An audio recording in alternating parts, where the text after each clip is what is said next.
I know, but normally Tina and all those other people attend, correct? Will they be, Sometimes. will they be attending today? I don't know.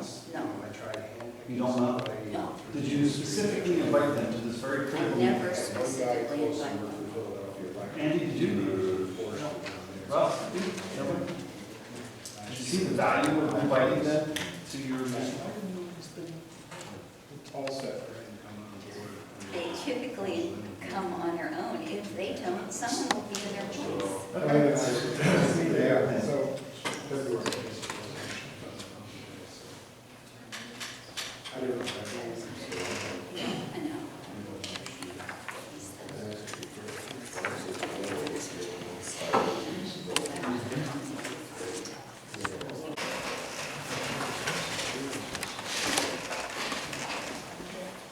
Excuse me, Larry, are you presiding over the financials? Who's going to preside over the financial committee meeting? Or the chair of the finance committee is. Who would that be? Andy? Andy, okay. Are you going to wait until Tina or any of the other people from the finance department arrive, or are we going to proceed without them? It's past 6 o'clock meeting time, so we will begin. Were We they, have roll call, please. yeah, were they invited? Yes. It's a public meeting, and I understand, were they specifically invited to say we'd like you here? There'd be a benefit to our board or benefit to our finance committee to have them attend. It's not a mandatory meeting for I them. agree, but there's a value to it. There usually are at these meetings. Were they specifically told not to be here? No. Okay. Roll call, please. Andrew Yancer, Present. Richard Phelps, Rita Spinelli, here, Patricia Dennis, here, Tina Champ, Jonathan Sleeper. Any courtesy before at all? I'll turn it over to you, Mr. Dennis. Excuse me, how would they have done courtesy of the floor if there's no forms? could we please go through the finance? I understand, but he just asked if there's courtesy of the floor, there's no forms. Right now, we're going through the finance meeting. We have open discussion, we see if there's any further Please. discussion. Did you just say courtesy of the floor? I did ask courtesy. Yeah, so shouldn't we just ask the people since there was But no it's- forms if they have them? But again, it's not a formal board meeting with an open discussion courtesy of the He floor. brought the meeting and he offered it. In fairness, if they had a right, they could have filled one out. If they can't, we should just ask them if they want to speak, right? I think it's a good Is there idea. anyone who'd like to speak as public forum? Okay, Thank you for providing the courtesy.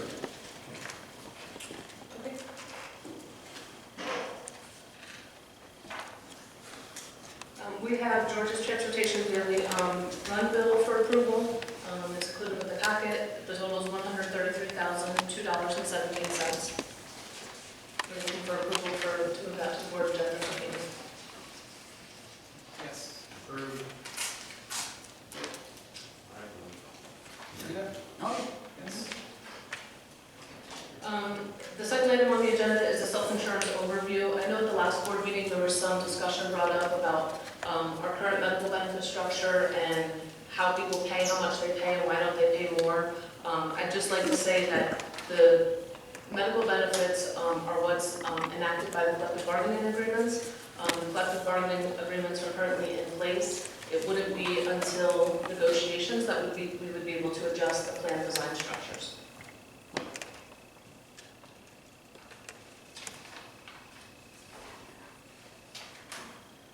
The next item is the 2019-20 budget discussion, and I'd just like to provide an overview of the current budget status.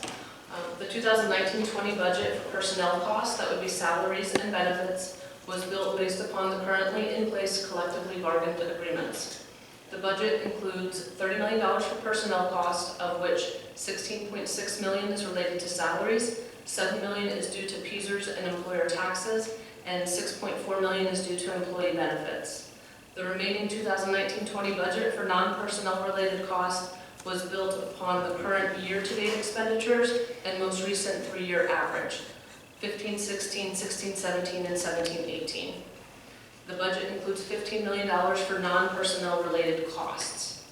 Included within the $15 million of non-personnel related costs is $1.5 million for mandated charter school costs, $1.73 million in support of CCTI, $234,000 in support of LTRC, $20,000 in support of the Lehighton Memorial Library, $2.6 million in special education costs from the IU and other entities, $3.7 million for bond payments, and $5.13 million for other expenditures, which include supplies, book, technologies, repairs, occupancy costs, and any other costs the district must incur.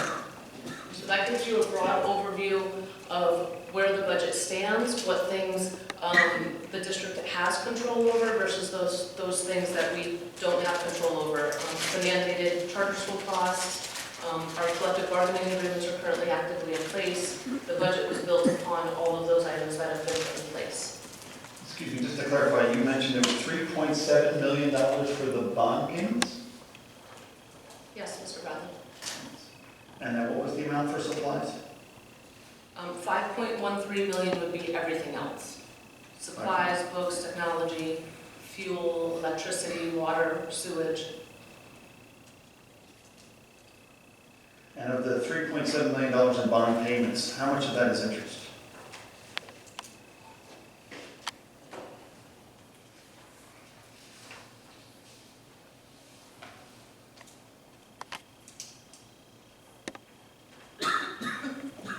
Interest is 1.9 million. Thank you. You're welcome.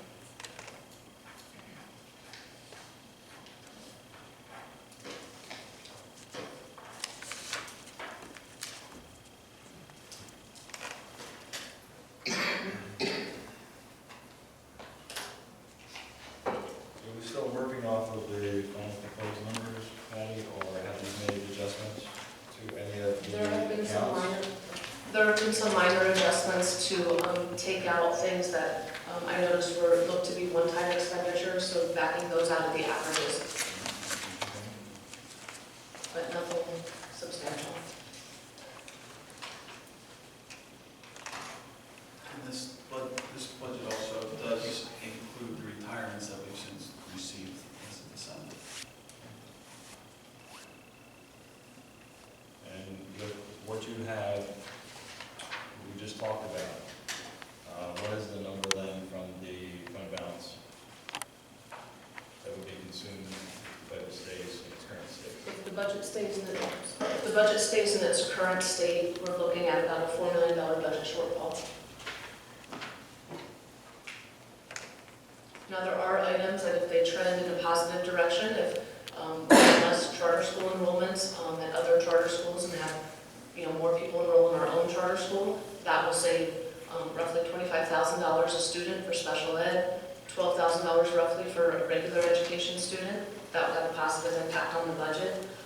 If our claims cost on healthcare trend in a better direction, that has a positive effect. Right now, over 40% of our claim costs are coming from 36 individuals. So if any one of those individuals greatly improves, that will help our benefit costs as well. And the benefits are a big portion of this $4 million shortfall, is that correct? Correct. And that $4 million shortfall with the benefits, it was a lack of, please explain this lack of recording that Mr. Fike was doing or something? Throughout the year, throughout this current 18-19 year, the benefit payments that were paid to the medical carriers were not indicated in the expenditure reports of the district. So throughout from July through, I believe it was October, November, December, on all of those board reports, the healthcare costs were not shown. The payments were made to the carriers, because if you don't make the payments, the benefits will be shut off. The payments were made to the carriers, however, it wasn't shown in the expenditures of the district. So within, I believe it was the March statements, you'll see a lump sum adjustment to record what was paid throughout the 18-19 year that as of that point had not been shown in the expenditures. And when does those expenditures normally get accredited to a budget report? They would be debited to an expenditure, something within, Monthly? yes. And whose responsibility inside of your office is to debit the expenditure to the budget? I was not here when the former business administrator was here. I don't know how he handled that. I believe it was the benefits department that would do that allocation.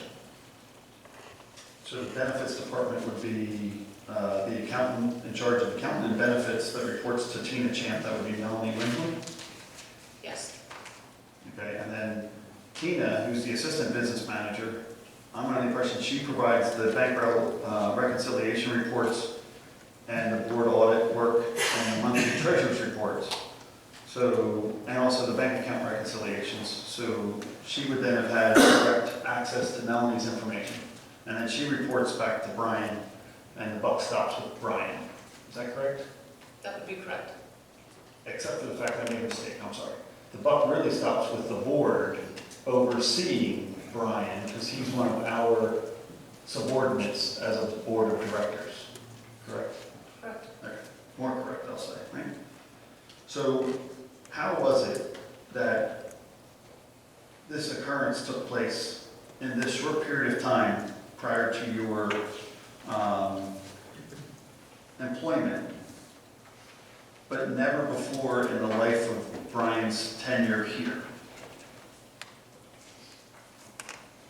I can't speak to that, I was not here. I can only speak to the fact that when I came here, I was receiving items to approve for payment that were not being coded to an expense account, which I then immediately questioned, and then digging into it further, was told that throughout the year, they were not charged to expense. Checks were issued, but the expenditure was not reflected within the expenditure statements. So what would, if they're coded to an expense account, what would the coded expense account number look like? A series of 15 or 20 digits? It would. Okay. And in that series of 15 or 20 digits, if it's listed on the board's financial fund accounting register, you're telling me that it was told to the board that it was applied to those accounts, but it actually wasn't applied? That's not what I said. The check was listed as a check payment.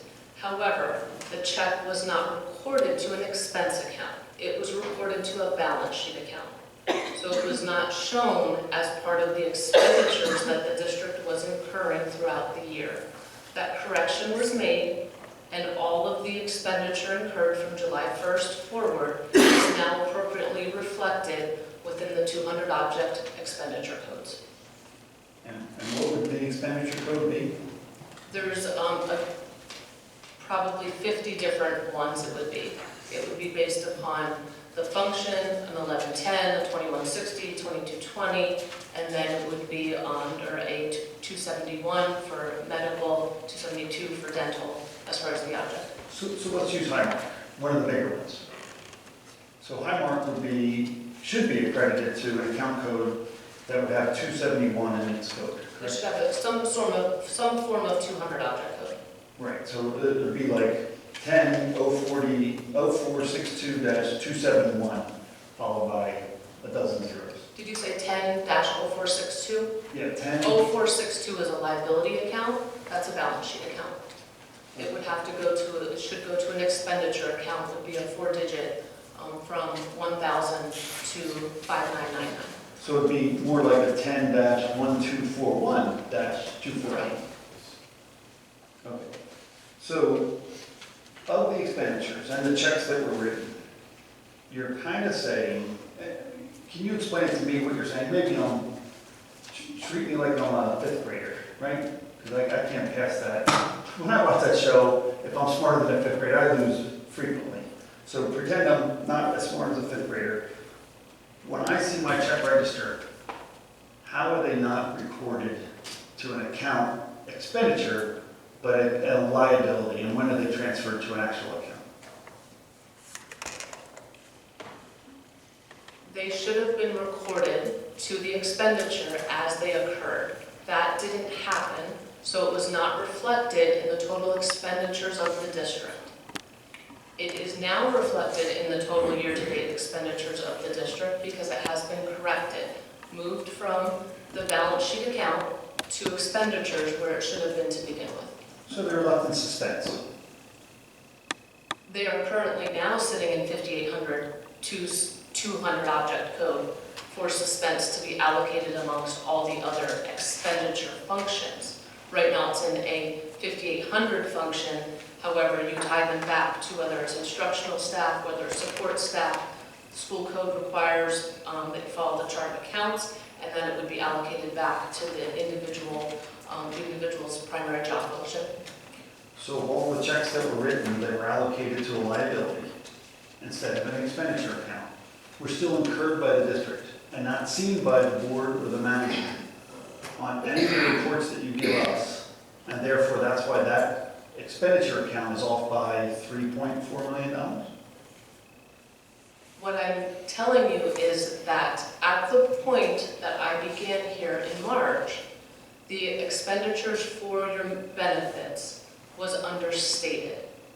Because throughout the year, the district made payments, and while the check that was written was on the list of checks given to the board, the expenditure was not recorded in the expense accounts.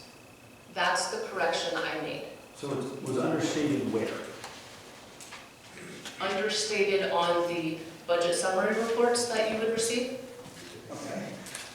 So in our, And just, that's the last page of the enclosures for those, I believe. The individual accounts would be broken out amongst all the different functions.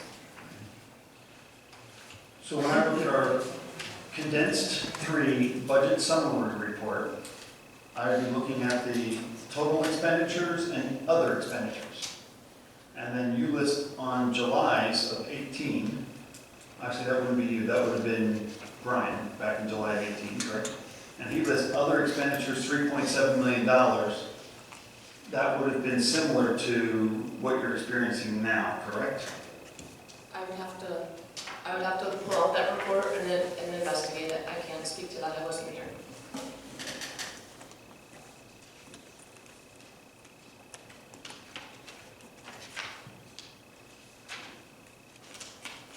So the district overspent money as a result of insurance, is that correct? Claims? The district's claims were at a higher level than what the budget was anticipated. And we self-insure the Yes, district, right? So how does Highmark come into play? If we're self-insuring, what does Highmark do?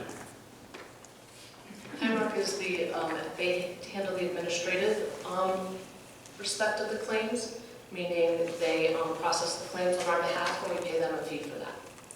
And we have a broker that sets up that per head for Highmark, correct? And that broker was BHA?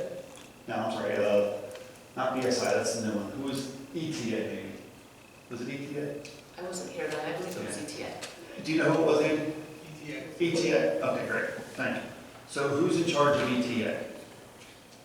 Who's our contact for ETA? Big N would have been a contact through the business office, which Rita, do you know who the contact is? I know that Joe Pilla is. He's ETA, okay, great. Mhm. And then, have you ever talked to Joe? No, Have you ever talked to Joe yet?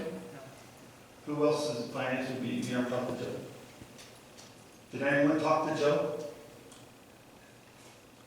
about this situation? That our claims are, In all due respect to Mr. Pilla, he didn't set the budget, the business. I understand that, but apparently somebody set a budget. He would be involved in helping us understand what our claims were before and what they are anticipating to be. To help with the consortium to get away from the consortium, so because our claims were so low and our rating was so low. He was instrumental in saving this district. The first year we did that was $500,000, and the second year we saved about $250,000. So his input would be valuable to me as a board member. Would it be valuable to you if you had some of his insight? I guess my question. I'm asking, I'm sorry, I I'm sorry. apologize. No, Okay. no, it's fine. I was asking the finance committee who's in charge and responsible for this budget item and the resulting shortfall that occurred over an entire year without discovery until last month. There are a number of other items beyond benefits. I respect that, but I'm asking the finance committee, the Rita and Andy and Richard, did they contact Joe when we saw the expenses, the liability that was not recorded as an expenditure exceeding the budget by millions of dollars? Did you contact? You're mixing a couple different things No, together. I'm very simple, let me try to answer again. Let me ask this, you spent so much time in Brian's office, did you? Did I do what? Did you contact Joe about the discrepancies? Yes, I did, actually. Thank you for asking. When? And- When? And when I found out about When? it, recently. Okay, so all those months that you went and looked over all those bills, personally took pictures of them, photographed them, videotaped them, you never saw anything different, except when it was brought to your attention by Ms. Danicola. Correct, because I don't think we really have the problem you perceive it to be. And I'd like to find that out. And I love that you're surprised, and I think it's great. So let's get a fact. I invited Joe here. Is Joe here? Mhm. There you go. Hi, Joe. Can I say something? Yeah, I'd love for you to join in. I mean, this is a public meeting, but my firm handles servicing, and I mentioned this to Mr. Bradley. We do all the servicing to employees. I don't, like Mr. Cleaver said, I don't set budgets. There's some other gentlemen here that handle stop loss, and you know, we're not affiliated, but we kind of work together on managing the district program. And Jean and I deal with employees, employee issues, retirees, set meetings with Highmark. If the business office or Brian asked us to be involved in helping with budgets and analysis and things like that, he would ask us at the time, but he didn't. And I know Tim and Dave were more involved in the financing side of things, and maybe they could speak to that. But I just want to make sure that I'm a private business owner in Carbon County, and born and raised in this community, along with Jean. You know, we want to continue to just do the servicing for the district. And I know there's changes that are coming up, but we just want to continue to do the servicing. And I felt we were kind of left a little short with the RFP process. So I don't know if there's any opportunity to change that, but you know, I'm trying to protect my business. There are a lot of other clients in the area, and I don't want this to get out like ETA made some recommendation, or you know, I already get approached by people saying it cost Lehigh School District $3.6 million. I mean, because it gets flipped around in the newspaper because people don't understand insurance. We do a really good job. We've done a great job here. JJ acknowledged us last fall at the RAH meeting. We're fortunate to have an organization like ours to help our employees, and now we're kind of on our way out by July 1st. I mean, if there's any opportunity to change this, maybe we could meet at a separate time, but I think just for clarification, just the budget office sets our district budget. And what was the district's budget last year for this expense item? Well, I would like to go back 3 years, actually. Let's just do one. and No, see I where think we're at. 3. I know you think that. No. I'd just like to ask for one. What was last year's budget? I don't have. Healthcare, sorry. Can I, Jen? Hold on, please. So we're making the statement that we budgeted low by $3.4 million. No, That's not what was said. What was said was that the expenses of the district for the current year, every month, you were not seeing in the expense reports the full cost the district was incurring. That's what is being said, that and that only. But you're saying that the costs were incurred and they were put where? Just not in a budget summary report, is what you're saying? Correct, because that budget summary report is your revenue and your expenditures. It does not include your balance sheet. But it talks about personnel benefits. Would this be considered part of those personnel benefits? There would be that along with a number of other items in personnel benefits. PSERS cost, FICA cost, Well, all the costs of the employee. Well, according to the budget report, I see them listed as personal benefits, current budget, $6.8 million, period to date, $4.2 million, and year to date, $4.2 million. Percent used in this report was 61%. So I see them allocated by Brian in reports provided to us. how are we not seeing them? Can you show me where it's not reported? I mean, I know it's a negative, but can you show me how it's not being reported? We just said it in the budget summary. That's what we just said. The budget summary sheet. The budget summary sheet is what you're saying was not recorded in, correct?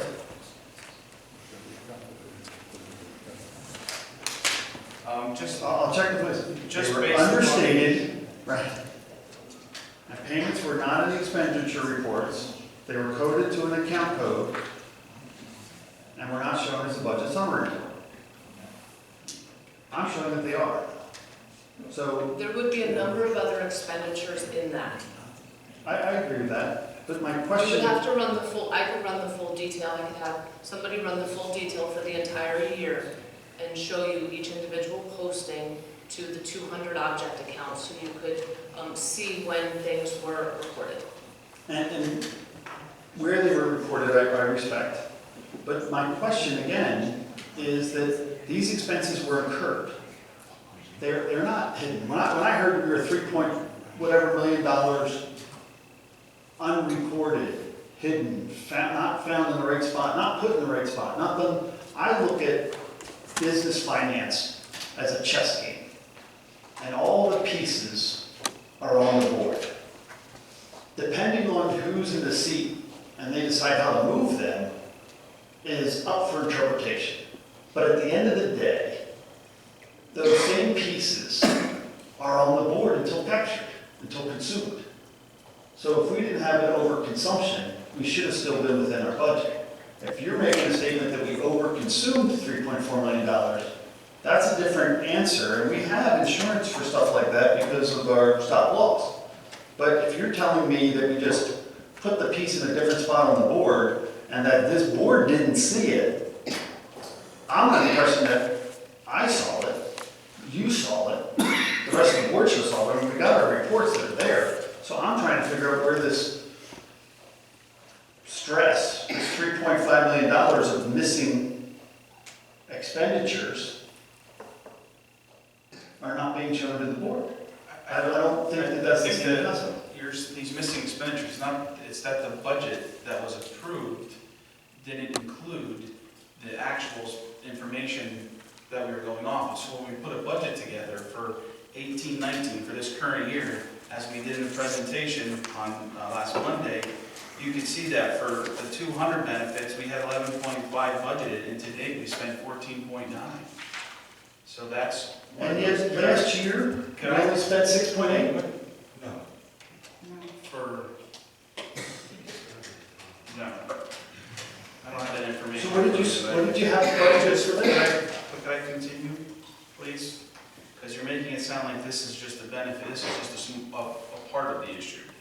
For example, supplies. So now, let's focus on the benefits, because that's why we're here for the main priority, and that's what I'm discussing. Please don't But change it's the not subject. just benefits. I understand that, but let's deal with one piece of this puzzle at a time. Right now, we're talking about budget benefits, and you're saying that since it was underreported to the finance committee prior to them doing their budget for this year, that it was underreported. You're shaking your head. That's So, what I said. okay, so let's make sure we hear it. Just focus on the benefits. Tell me again what you said. I'm a fifth grader. What I'm saying is the budget that was approved had $11.5 million budgeted in the 200 code for benefits. This was presented last Monday. You have it on your presentation that was given on Monday.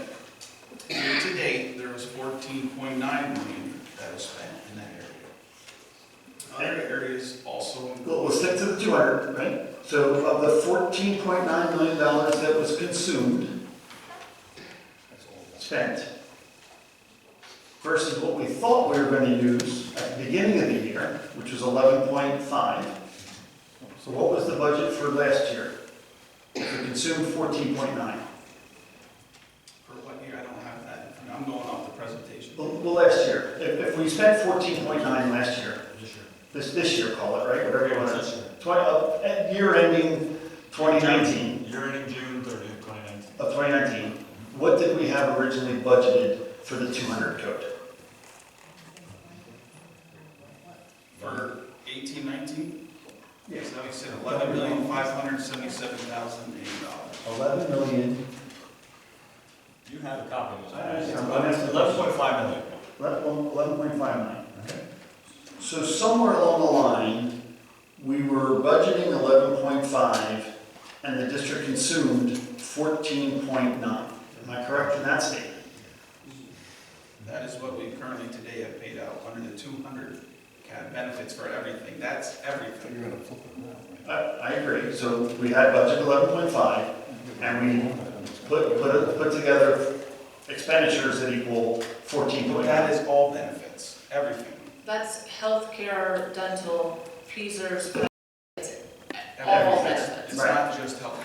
And we got the 11.5 million that we had a budget for, and then somewhere along the line, if we're gonna have a higher budget, a higher amount than what we're supposed to be spending, the first dollar over 11.5 million, and please make sure I read this right.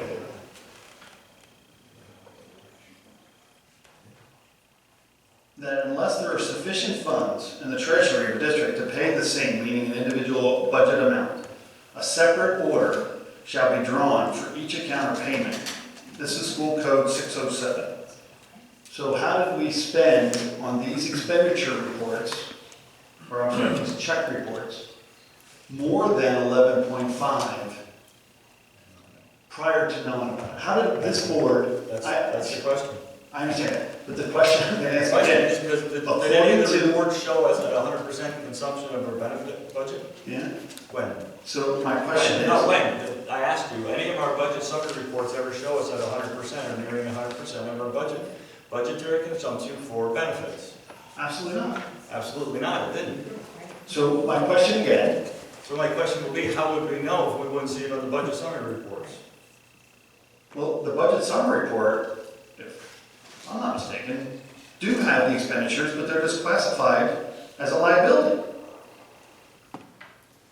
Am I correct? Classified as a liability, they would not be on an expenditure report. Correct.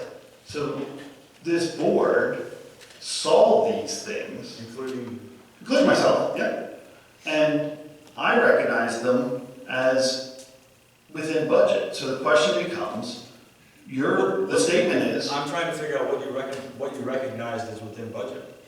right, so my understanding is 11.5 million. So what I'd like to ask is twofold.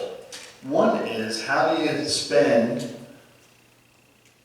$3.4 million, right? More than you budgeted without an alarm being raised. And before you answer that question, let's make sure we understand that our old business manager, let me finish, our old business manager, Mr. Brian Fike, had this understanding of transparency that was wonderful, and I respect him greatly. I think he did a fantastic job. And the reason I can say that is because he was the most trustworthy guy in this district, and I'll say it more than once. The reason I feel that he's the most trustworthy guy is because he allowed me, or anybody, to trust him and then verify what he did. So if we trust and verify, we can add to that trust. We'll never stop verifying. I mean, even the simplest clerk in a store is going to hand over their cash drawer to the next person.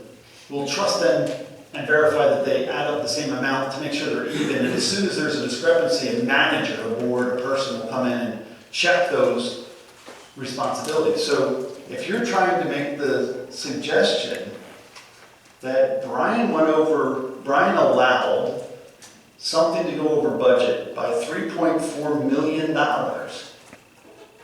I find that hard to believe. So therefore, I'd like to trust, but verify, our new business manager and this board to find out where the $3.4 million came from.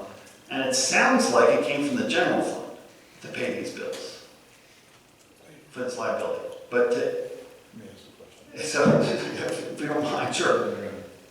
This is someone from our stop loss policy. Dave Fisher, I'm here with Tim Sears. Hi, everybody. We've met probably once or twice before. Just a quick question. I'm listening. I'm interested. Obviously, I'm here. Thank you for the business the last 2 years. So we're not here to try to get the business back. We're here to try and help you guys resolve an issue. And I want to make sure that nobody thinks that we did anything wrong. But I guess my first question, the business manager for this upcoming budget said $6.4 million for healthcare. Is that correct, Patricia? 6.4 for 19 to 20 1920. healthcare. So when we got involved 2-3 years ago, when the district was with Benetcon, the budget, I don't know if it was in the budget, but I know what the premium payments were because you were sending a check every month to Benetcon for $500,000. That would be $6 million. And you're at 6.4 a couple of years later with healthcare trends being 7-8%, not all so bad. My question is this. When you put all the numbers on the right lines, where they belong, after you corrected everything Brian supposedly did wrong, what were the actual budget numbers for healthcare for this most recent year? What was the actual expenditures just for healthcare, not the 11 million? I would have to pull that out, I only have it. Well, I'm willing to bet that it's probably within $6 million, once you get it all together. So, and I'm asking, the other question I would ask, again, as a bystander, sitting back, I'm not an accountant, okay? I'm an insurance broker for 40 years and I'm not an expert, even after 40 years, okay? But I'm just curious, when you look at last year's budget versus actual expenses, are you telling us that that the district was over budgeted? You spent $3.5 million more than what was budgeted from last year's budget, is that what we're saying? Almost 50% over. No, I'm saying just the total budget. Yeah, I understand that, but you're talking about. What I mean, what I we're think once trying you- to say is, number one, this is not just I know as much as people think and called you and told you all this stuff, this is not just I an understand. insurance issue. For example, our budget for just we use special education, this was part of our presentation on Monday. We in 16-17 spent $797,000 in special education costs. In 2017-18, we actually spent $997,000 in education costs. In the 18-19 budget, that budget line is $680,000. So, again, I think the issue, people are trying to say this is an insurance issue. There is an issue because what we have budgeted and what we approved was not really Totally accounted for. exactly. But now it's all put back together, right? I don't think it's not. Well, we're working on it. Yeah. We're Well, then- working on it. so the- So what we're doing is the budget that we currently have is based off the actual expenditures. So for example, 1920, we had a budget summary presentation in January, a finance meeting in January, where that line item was $680,000, even though in 17-18, we spent $997,000. So what we're saying for the new 1920 budget is we are expecting $1.1 million, because everyone knows those costs go up. So that is part of the discussion. Again, I don't want it to be construed that this is just because of the there's Well, other lying factors, even though, and we understand where we're at and everything else. So what we're saying is this budget, based upon our trends and based upon what we are we're looking at that large of a shortfall for next year, based upon that information. Yeah, I'm sensitive to your budget shortfalls and all that kind of stuff, but I'm more sensitive to making sure that when it comes to the healthcare expenditures, that you know what you're doing, you're gonna be going forward, doing the right thing, all that kind of stuff, just because I appreciate the 2 years that we were able to spend here. And I can only tell you that, I heard that there was a $3.5 million shortfall on your health insurance claims. That can't be. That just can't be. Do you guys all understand how healthcare works? But again, it's not healthcare, you Okay. misunderstood. It's that whole line item of 200 benefits. Okay. But in the I'm paper, it was basically discussing the, Thank you. And it's not just 200, that 200, that's special ed, there's Right. cyber school payment, there's all these other things that equal that. But again, it's not just benefits. Right, well, Superintendent, if I could just make one cautionary comment. I just want, and I'm hearing you that it's not all healthcare, but the one thing I do want to alert everyone to, and I can you introduce yourself again? Tim Sears, I was involved in looking at the Benetcon arrangement for several years, and did a study of whether the school district was winning or losing inside the Benetcon consortium. And in fact, for, I don't know, a period of 4 years, they were a loser in the consortium because they had better risks. So we wound up moving the stop loss. But at any rate, the reason I'm first in here is there's a time limit on submission on the stop loss. and that time limit is, I believe, 6:30. So to the extent any of the shortfall is because of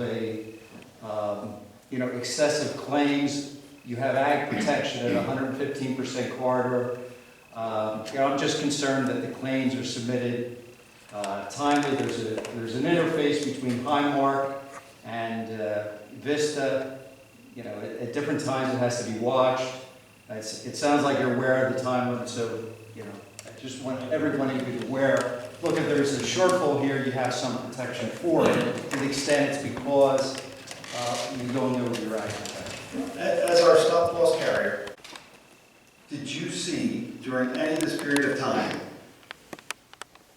an over consumption of what you predicted for your assets? So let me just make sure I get this straight. When an employee has a claim, it goes through Highmark. ETA administers that claim through Highmark on a per head basis. And if the claim goes over, I believe, $60,000, 70. First year was 60. If it goes over 70,000, that claim is more than $70,000, something catastrophic took place. Since the district is self-insured, we protect ourselves by buying a second policy called stop loss that your company administers for us, so that claims over $70,000 get reimbursed so that we don't suffer this huge hit. And we pay a premium for it, it's a risk management. And therefore, did you guys get any of these claims that showed up as this $3.4 million? There's a normal reporting process between Highmark and Vista, who is the administrator for Companion Life, Yeah. an A+ carrier. And the first year, there's really high claims. The second year, there was, some claims, but not a lot. Now, We only were involved through April. yeah, since that time, if there's been an uptick, we just have to make sure, we close the loop, making sure that Highmark is in fact delivering them, because you have to manage Highmarks many times, as you, I'm sure know, and they will miss the payment, and you could actually, Miss your reimbursement? miss the reimbursement to the extent you have reimbursement for, $300,000. If you don't submit it timely, unlike other insurance, you can lose that. But up to April 1st, were you aware of anything that hit that radar? Well, there's always some claims that are reported. There wasn't a lot of claims. Maybe there was a claim of $200,000. There were some more minor claims. You have warning claims at approximately half the specific. But up to April 1st, you didn't have anything that was so significant that would No, cause you? Okay. no. And then after April 1st, you were no longer getting the information to make that determination, correct? Right, based on the board's decision. What would it be based on the board's decision? With regard to the insurance The corporation. insurance, That doesn't start until effective July 1st. So we can't do anything with anybody until July 1st. Okay, Vista sent me a copy of a letter that was dated 4/1 that said the district was having BSI manage that. But that's effective July 1st. Well, we don't know what the board decides, we just know what the letter said. Yeah. But the letter said July 1st. No, But they it's, said, the letter I said. I have a copy of the letter. It says that this new company, BSI, the one that Patty used to work for, has been assigned and appointed to the Lehigh Area School District as the agent of record, effective immediately, meaning April 1st. Right. So BSI is authorized to solicit proposals, which we would respect that they can do that, and that's a very standard letter. Yeah. But what I'm asking is different, because this letter also says, and it was signed for by Jonathan Cleaver, that we are aware that BSI benefits will be receiving commissions from carriers and request the commission be payable effective that July 1st. So prior to that, are you administering these claims or they? Let me explain to you how the insurance business works. Sure, please. First of all, when you have a broker of record change like that, many times what will happen, the in-force insurance carrier will not recognize from a compensation standpoint the new broker until maybe the first of the month following 30 days of the submission of that letter. Right. Typically, it's pretty commonplace when that happens, And it just so happens that there was a couple months involved here between April and July. Typically when that happens, the newly appointed broker takes over servicing, doesn't get compensated for that first month or two. And that's not necessarily unstandard. But you'd get the copies of that information. And once that happens, once that broker of record is put into that broker of record, they don't talk to the incumbent broker anymore, the losing broker, which was us. So all of a sudden, we have no access to any information at all as of April 1st, and BSI, if they were the winning broker, they would take over from that point forward and start to get compensated on anything going forward after July. But the district would be paying only, would be getting the fees. The fees would still come to us, because as I said just a minute ago, But they come from Companion. they're coming from the insurance company, from Companion, not from the district. We were being paid a commission, not a per head fee. But then is the information or the data sent to you transparently so that you can make an evaluation? No. I think you're aware of this. The data would go from Highmark to the carrier. The Not- data not- would All go right, to them. with BSI, managing, Highmark to make sure that they process and pay the claims, and managing Companion as well, making sure that everything's being done, Is there a BSI representative here? I was unaware that it was an insurance meeting. Had I known, they would have It's been in budget, budget. and this is a big part of our budget. So the question I'm asking is if the budget changed from 11.5 is what we proposed that we were gonna be spending, and now you're spending 14.9 as an actual, and then you're gonna use that number moving forward, right? That we should find out where the shortfall is, and if as of April 1st, there wasn't any indication of it, my documents show no indication of it, the reports to the board show no indication, yet you found it. We'd like to know what you found and where it was found.